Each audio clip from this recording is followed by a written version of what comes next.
Ne tik keramikos dirbiniai, bet ir keramikos dirbtuvės kartu su pačiu keramiku. Šiandien rubrikoje menininkų dirbtuvės Amžinas ratas. Ten puodus žiedžia, jeigu norite, galite nueiti pažiūrėti.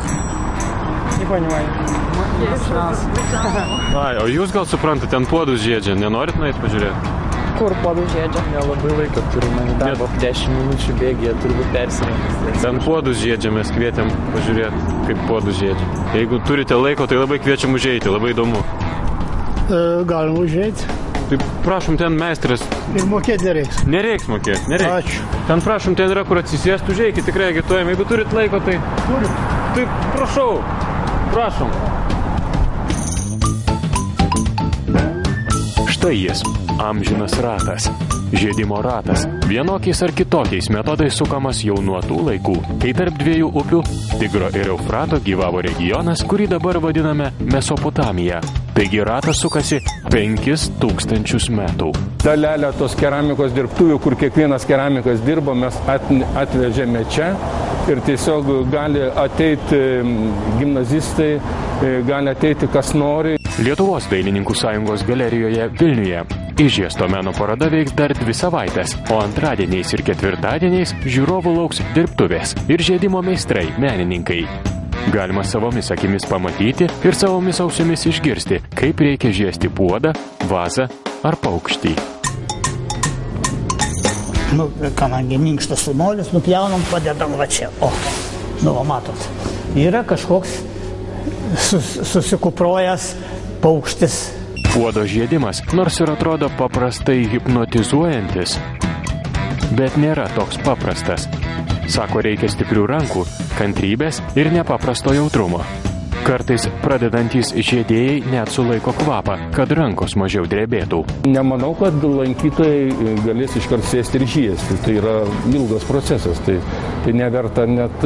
Tai pažaisti galima, bet iš esmės čia nereikia turėti iliuzijų, kad žiedimas labai lengvas dalykas. Kai žiūri, reiškia, tą meditacinę, reiškia, molio gabalo kilimo, reiškia, visą situaciją, tai atrodo viskas labai lengva ir smagu. Toje pačioje galerijoje, kur antradieniais ir ketvirtadieniais žiedžiami puodai, pristatoma Žiestos keramikos paroda. 101 nužydėjusi aguona. Žvelgdami į šį kūrinį, aiškiai matome, kad tai žiestos vazos.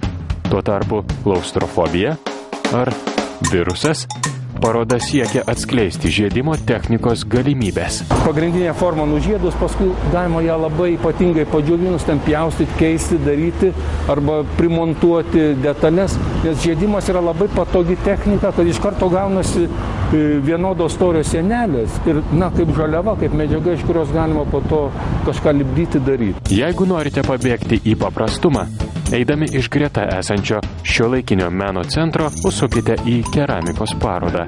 Čia kūriniai kalba gana paprasta kalba, o jeigu pats kūrinys nekalba, jį paaiškina paprastas pavadinimas – užgesusios žarijos, laukimas ar upė.